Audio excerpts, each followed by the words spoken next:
देखो अपन टॉपिक पढ़ रहे हैं फाइनेंस, यानी जब किसी फाइनेंस कंपनी में कार्य करते हैं तो फाइनेंस कंपनी में कार्य करने के लिए जब किसी भी राशि को एक साथ देकर उसे यदि किस्तों में चुकाया जाता है तो किस्तों में चुकाने के लिए, ठीक है, फाइनेंस कंपनी में किस प्रकार से कार्य करते हैं। तो किसी भी राशि को किस्तों में चुकाने के लिए फाइनेंस का उपयोग किया जाता है। तो फाइनेंस की जो एंट्री की जाती है वो किस प्रकार से जमा होती है और किस प्रकार से उस राशि को पेंडिंग आता है। तो सबसे पहले अपन क्या करते हैं, जिस कंपनी से अपन लोन लेते हैं उस कंपनी की लेजर बनाई जाती है। तो हमारी पहले से ऑलरेडी कंपनी बनी हुई है और यहाँ पर सबसे पहले जाएंगे अपन गेट और टैली, क्रिएट और लेजर। जिस कंपनी से अपन लोन ले रहे हैं उस कंपनी का नाम लिखा जाता है, या जिस कंपनी को लोन दे रहे हैं उस कंपनी का लोन नाम लिखा जाता है। जैसे यहाँ पर अपन श्री श्याम एंड कंपनी हमारी एक फाइनेंस कंपनी है और हम किसी व्यक्ति को जब लोन देते हैं तो किस प्रकार से लोन का भुगतान किया जाता है। तो लोन का भुगतान के लिए पहले अपने कंपनी बनाई, कंपनी बनाने के बाद सबसे पहले फिर जाते हैं अपन क्रिएट और फिर जाता है लेजर।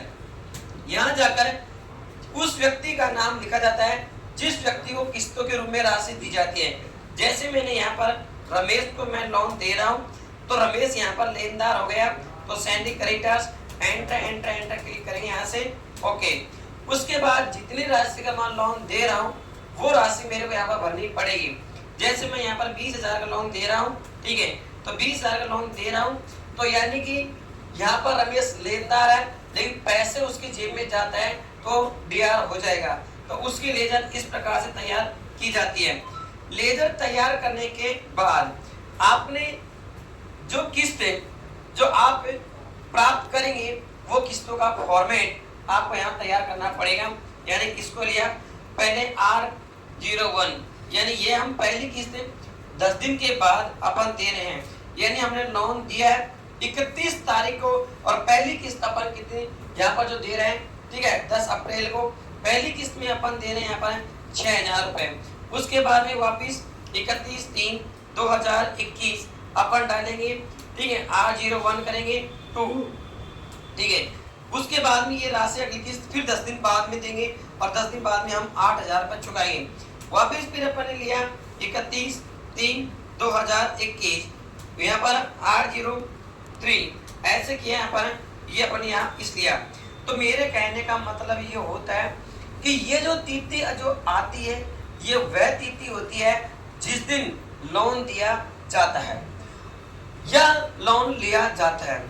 यहाँ पर R1 R2 मतलब होता है रमेश की पहली किस्त, दूसरी किस्त और तीसरी किस्त, और ये वाली जो तिथि होती है यानी कि जिस दिन अपन किस्त प्राप्त करेंगे या किस्तों का भुगतान करेंगे वो आती है। और ये अपने पास में पहली किस्त में कितनी राशि लेनी है, दूसरी में कितनी लेनी है, तीसरी में कितनी देते हैं वो राशि आपको यहाँ पर दिखाई देगी। इसी के बाद इसको करते हैं अपन सेव।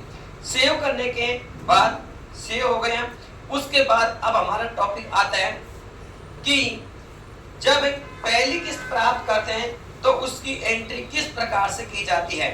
तो एंट्री करने के लिए वही सबसे पहले गेट ऑफ टैली, उसके बाद में गए अपन वाउचर और उसके बाद अपन के यहाँ पर रिसीप्ट। रमेश से पहली किस्त अपन प्राप्त कर रहे हैं, पहली किस्त हमारी 20,000 की है, ठीक है, सॉरी टोटल राशि 20,000 की है जिसमें पहली किस्त हमारी कितने रुपए की है, 6,000। 6,000 की हमारी किस्त होती है, 6,000 डालेंगे, ठीक है। अब यहाँ पर इसका ये पता करना होता है कि वास्तविक में किस्त हमारी कितने की है पहली। तो यहाँ पर ये हमको बता देगा कि वास्तविक में जो पहली किस्त हमारी वो किस्त हमारी 6,000 रुपए की। एंटर एंटर एंटर करके इसको करते हैं सेव। तो पहली किस्त की हमने 6,000 रुपए ले लिया, एंटर करके इसको करते हैं सेव। सेव कर दिया। अब इसके बाद यानी कि अपन रिपोर्ट देखना चाहते हैं कि हमारी किस्तें कितनी बाकी है। तो बकाया किस्तों की रिपोर्ट देखने के लिए सबसे पहले जाएंगे गेट ऑफ टैली, उसके बाद जाएंगे डिस्प्ले मोर रिपोर्ट, उसके बाद स्टेटमेंट ऑफ अकाउंट और आउटस्टैंडिंग। यदि आपको किस्त की राशि लेनी है तो रिसीव का चुनाव करते हैं, और यदि आपको किस्त की राशि चुकानी है तो उसमें चुनाव करते हैं किसका, पेबल का। ओके, हमको राशि लेनी है तो इस पे जाकर चेक करते हैं तो हमारी पेंडिंग जो राशि है एक तो 8,000 की है और एक कितने की है 6,000। ये किस्त की राशि हमारी बकाया होती है। इसी के बाद अगर मान लो यहाँ पर एक किस्त और प्राप्त कर लेते हैं और जो किस्त हम प्राप्त कर रहे हैं वो हम देने वाला जो है थोड़ा लेट हो गया तो उससे हम लेट फीस भी ले सकते हैं। कैसे लेंगे? यहाँ पर रमेश में अभी 14,000 बाकी है, जिसमें दूसरी किस्त है वो हमारी 8,000 रुपए की है। पूरी हम 8,000 रुपये हम ले रहे हैं, ले लिया। लेने के बाद इसको 8,000 वास्तव में 8,000 किस्त है, लेकिन ये रमेश है हमको कुछ समय के बाद दे रहा है, कुछ समय के बाद दे रहा है तो इसके हमको लेट फीस लगेगी। यहाँ पर इसको अपन ने किया सीआर होगा, ठीक है, ठीक है। तो हमारे पास में यहाँ पर हमारा प्रॉफिट हो रहा है तो अल्ट और सी, हम इससे लेट फीस का कुछ चार्ज भी लेंगे तो अल्ट और सी। अब यहाँ पर चुनाव किया लेट फीस। अब विशेष का ध्यान रखना, लेट फीस अपन ले रहे हैं तो बताओ हमारे लिए इनकम है कि नहीं है? अगर हम लेट फीस दे रहे हैं तो बताओ हमारे लिए खर्चा है कि नहीं है? तो हम ले रहे हैं, इसलिए यहाँ पर इनडायरेक्ट इनकम होगी। क्या होगी? यहाँ पर इनडायरेक्ट इनकम होगी। लेट फीस हम ले रहे हैं 8,000 की तो हम किस्त ले रहे हैं और उसके अलावा लेट फीस का चार्ज ले रहे हैं, तो इसलिए मेरे भाई यहाँ पर अपन गए और यहाँ पर 500 रुपए अपन यहाँ पर लेट फीस चार्ज दे रहे हैं, ठीक है। टोटल जो हमको राशि जो प्राप्त होगी वो राशि कितनी हजार रुपए प्राप्त होगी? 8,500 रुपए प्राप्त होगा, 8,500 प्राप्त होगा।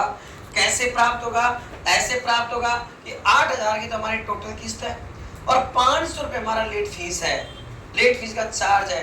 ऐसे करके टोटल करके हमारे 8,500 रुपए की जो है ये। इसके बाद इसको कर देते हैं सेव। अब हमारी जो बकाया जो किस्त की जो राशि है वापस से एक बार और देखना चाहते हैं तो वही सबसे पहले get of tariff, display memo report, statement of account, ठीक है, और आउटस्टैंडिंग, और यहाँ पर पैसे प्राप्त कर रहे हैं